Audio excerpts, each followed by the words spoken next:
City builders have been a thing in video games for over 35 years, and today I'm going to talk about the best city building games of the year every year through the 2020s, and it's more games than you might expect. Of course, we are going to miss out on some of the notable ones where there were a multitude of good builders in a year. But I'll mention bonus ones along the way, so make sure you watch all the way through to get all the games. If you like this, subscribe for more because I've got a lot more coming, plus so much city building content from the last 10 years. If you want to help keep this channel independent as well, Patreon is the best way for that, or just use the GOG referral link below if you're gonna get any game. Thank you. Beginning the decade in 2020, Before We Leave. A sci-fi city builder about you rebuilding civilization in preparation for a giant space whale that's going to eat your planet. Kinda. For full transparency, Before We Leave did sponsor me years ago, and it did turn out pretty good, even warranting a sequel later on down the line. For the start of the decade, this was a competent beginning. Maybe not the most viral of games, but the survival aspects on the hexagon worlds looked great and felt different as it blended that kind of casual hexagon puzzle builder vibes with full-on logistical city building and even touches of Anno games with ship trading and island discovery. As you cater to your people, you get more advanced down the tech tree, unlocking new resources, buildings, and going from a humble settlement into a sprawling industrious city, all leading up to building a spacecraft, allowing you to colonize and develop the surrounding planets in your solar system, which might be a bigger scale than you initially expect from a game like this. Before We Leave might not be the most popular of city builders today, but it's worth checking in on if you're unfamiliar, and for 2020, this was the best city building game of the year. Continuing into 2021, Endzone and Surviving the Aftermath. Two games here because this year really is a toss-up between Endzone 1 and Surviving the Aftermath. Both of which did sponsor me years in the past, just for transparency, but picking the better of the two is so completely subjective. They're both post-apocalyptic survival city builders in a toxic end-of-the-world scenario. Personally, I might give Endzone 1 edging to the top here, but also in a Frostpunk-esque situation, I found Endzone 1 was a more solid experience than its sequel. Meanwhile, Surviving Mars, I think, is a more solid experience than its sequel here, Surviving the Aftermath. Visually, I think Endzone is slightly better looking, however Surviving the Aftermath has a grander world map with region exploration. Endzone's map is more freeform, but Aftermath's enclosed city with the main gate can feel more structured. Endzone has better music and voice acting in my opinion, which isn't the biggest thing, but it might matter to you. They both also released on consoles, and they're both about equally as popular today in terms of player counts. Plus, user reviews have a negligible difference for their scores. Really, one of these is the best city builder of 2021, but they're so similar that the one that's best for you is only able to be judged by you. Watch the trailers, see which you vibe more with, and maybe check the price, then you tell me which one you would go for. For a very different vibe, we have Urbek in 2022. At first glance, this might not even look like a city builder, and I spent a while thinking about whether it should count or not. Many of its mechanics are the chill puzzle gameplay with adjacency bonuses type like Dorfromantik or other relaxing builder games. However, with logistics and resource management, this does go a bit beyond the so-called casual experience, and bottom line is Urbek is very well liked. The unique approach here is that it's more about creating environments that encourage the type of buildings you want, educating your people, placing amenities and services, and catering to the types of population and architecture you want in any specific neighborhood. There's no money here either. You build out of the resources that you harvest in a currency-less society. The low poly visuals and unorthodox organic building development, compared to other city builders, might mean this isn't for you if what you're expecting is what's traditionally done in the genre. but user reviews are at 90% positive. So if you know what you're getting into, then this has proven to satisfy. Impressively, updates for this game have continued to come for years after its release, so what Urbek is today is much more developed than its release version, but still, for 2022, this was the best city builder of the year. For one of the contentiously best of all time, Against the Storm in 2023. A dark fantasy city builder where you're rebuilding civilization in a bizarre nightmare of an apocalypse while being at the whims of a demanding monarch. You take care of your population that consists of humans, beavers, lizards, foxes, and harpies, all different types of citizens with their own needs and preferences, as you explore the wilderness, harvest resources, and deal with a hostile environment, along with even more hostile horrors. Although this is the favorite city builder of many, there's a split in opinion between people who have not been enjoying any city building game recently except this one, and those who don't even consider this a city building game at all. The rogue-lite elements of having you move on from what you built to build anew elsewhere means the focus is not to enjoy your creation, which is a deal breaker for those who want to take their time building their dream metropolis. On the other hand, there's the audience who finds the endless growth and never-ending expansion to be a lethargic and daunting task, who seem to find Against the Storm to be a breath of fresh air that reinvigorated their love for the genre. The consensus is that this is a city builder, and although you might not personally enjoy it for various reasons, this has proven to be not just the best city builder of 2023, but also one of the greatest city builders of all time. And yes, this was the year City Skylines 2 released, but that's not good enough to take the top spot on release. It might be significant later on, because it is still the second most played city builder in the world, but it's gonna take a lot of work for it to be considered the best of the year. Getting into 2024 is Workers and Resources Soviet Republic. Here you're building up in an impoverished country with goals of becoming a rich industrial superpower. The main point of this game is intricate production chains integrated with a full-on simulated global economy to make it as realistic as possible when it comes to developing a city for your citizens. Those citizens who do actually deal with education, going to work, loyalty to your party, along with criminal activity.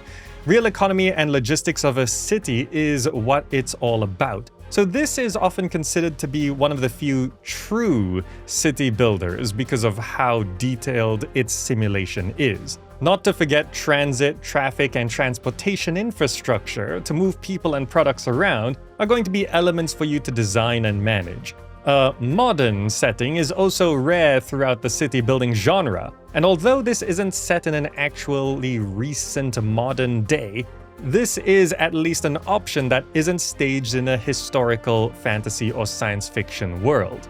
With over 20,000 user reviews on Steam at over 90% positive, Workers and Resources Soviet Republic has quickly established itself as one of the best and more popular city building games of all time, and it's one of the most played today.